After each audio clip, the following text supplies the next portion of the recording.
अस्सलाम वालेकुम रहमतुल्लाह। आज हम डिस्कस करेंगे अपर रेस्पिरेटरी ट्रैक के इम्पोर्टेंट इन्फेक्शन में से क्रूप एंड लेरिंजाइटिस। क्रूप जो है इसको हम बार्किंग कफ भी कहते हैं। कभी कभी आपने देखा होगा कि कुछ लोगों को ऐसी कफ होती है, बहुत ही सवेयर किस्म की आवाज़ अंदर से आती है जी, इसलिए हम इसको बार्किंग कफ कहते हैं। और बाज़ का ये होता है कि जो हमारा साउंड बॉक्स है जिसको हम लेरिंग्स कहते हैं उसकी इन्फ्लेमेशन हो जाती है, उसको हम लेरेंजाइटिस कहते हैं। तो आज के लेक्चर में हम दोनों को ब्रीफली डिस्कस करेंगे, उसमें देखेंगे कि माइक्रो ऑर्गेनिज्म कौन से इन्वॉल्व हैं और इनका हम डायग्नोसिस कैसे करते हैं, इससे हम बच कैसे सकते हैं। सबसे जो पहली चीज़ है ये है क्रूप। क्रूप जो है ना, ये हमारा, इसको अगर हम इस तरह देखें, ये हमारी डायग्राम, इसमें एयरवे दिया हुआ है, ये हमारा ट्रेकिया है जिसका वॉइस बॉक्स है, नीचे ऊपर वॉइस बॉक्स है और नीचे सारा ट्रेकिया है, एयरवे जिसको कहते हैं। अगर इसकी इन्फ्लेमेशन हो जाए और इसकी स्वेलिंग हो जाए तो बंदे की जो आवाज़ है वो बहुत बदल जाती है। और दूसरा, उसको कफ जो है वो ऐसे बार्किंग टाइप की आती है, और इस बीमारी को हम क्रूप कहते हैं। इसकी जो डेफिनेशन है वो ये है कि inflammation of the larynx, trachea and large bronchi. इसको इकट्ठा ही करके लेरेंजो ट्रेकियो ब्रोंकाइटिस भी कहते हैं। अब पेशेंट को क्या होगा, इंस्पायरेशन स्ट्राइडर, मतलब जब वो सांस लेगा तो उसको बड़ी दुश्वारी होगी, डिफ़िकल्ट ब्रीदिंग होगी, इसकी बार्किंग कफ होगी, हॉर्स वॉइस, गला बैठा हुआ होगा, आवाज़ सही नहीं निकल रही होगी, नेज़ल इरिटेशन एंड कंजेशन, मतलब उसका फ्लू भी हो सकता है, कंजेशन भी हो सकती है। Progress to stridor, noisy breathing, मतलब बहुत ज़्यादा जिस तरह शोर आता है सांस लेने में, वो इसकी हालत होगी।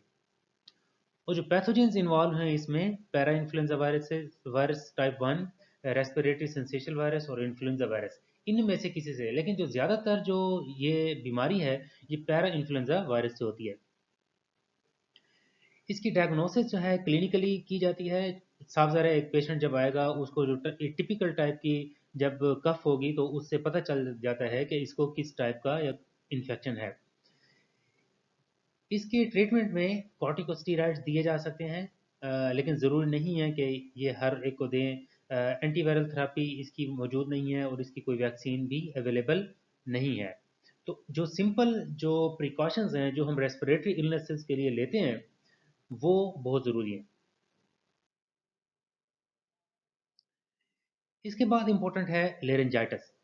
ये जो हमारा गला है, लेरिंग्स, जिसके अंदर वोकल कॉर्ड्स होते हैं और जिसकी वजह से हमारी आवाज़ बनती है, इसकी इन्फ्लेमेशन को, लेरिंग्स की इन्फ्लेमेशन को लेरेंजाइटिस कहते हैं। ठीक है, ये आपको हेल्दी वोकल कॉर्ड नज़र आ रहे हैं, ये इन्फ्लेम्ड वोकल कॉर्ड नज़र आ रहे हैं। तो इसको इसको हम डिफाइन कैसे करेंगे, inflammation of the vocal folds of the larynx. जो हमारा लेरिंग्स है उसके वोकल फोल्ड्स की इन्फ्लेमेशन को लेरेंजाइटिस कहते हैं। बंदे को होगा क्या, हॉर्सनेस, गला बैठा हुआ होगा, इनएबिलिटी टू स्पीक, बोल नहीं सकेगा। और इसके अंदर जो पैथोजन इन्वॉल्व हैं, ये पैरा इन्फ्लुएंजा वायरस है, रीनो वायरस है, एडिनो वायरस है, इन्फ्लुएंजा वायरस है, स्टेप्टोकोकस पायोजेनीज है और हीमोफिलस इन्फ्लुएंजी। ये बैक्टीरिया हैं नीचे वाले दो। कुछ एक दो और बैक्टीरिया भी हैं जो इन्वॉल्व हैं इसके इन्फेक्शन के अंदर, लेकिन ये ज़्यादातर वायरल होता है। इसको डायग्नोज, इसको भी क्लिनिकली किया जाता है, और इसकी जो ट्रीटमेंट और वैक्सीनेशन है, इसमें हाइड्रेशन एंड वॉइस टेस्ट दी जाती है।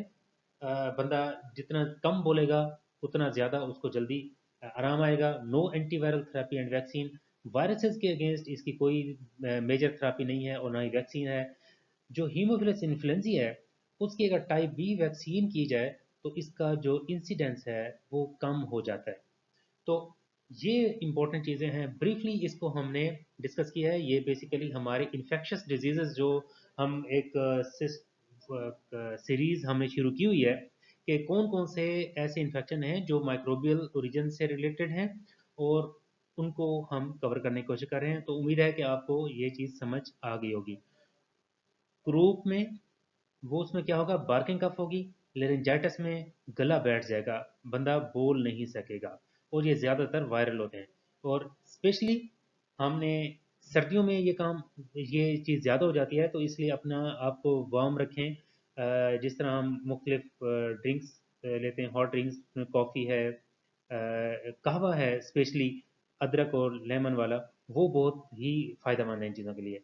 और बाकी जो है ये स्टूडेंट्स के पॉइंट ऑफ व्यू से बहुत इंपॉर्टेंट है, इस पे अगर एग्ज़ाम में भी चीज़ें आ सकती हैं।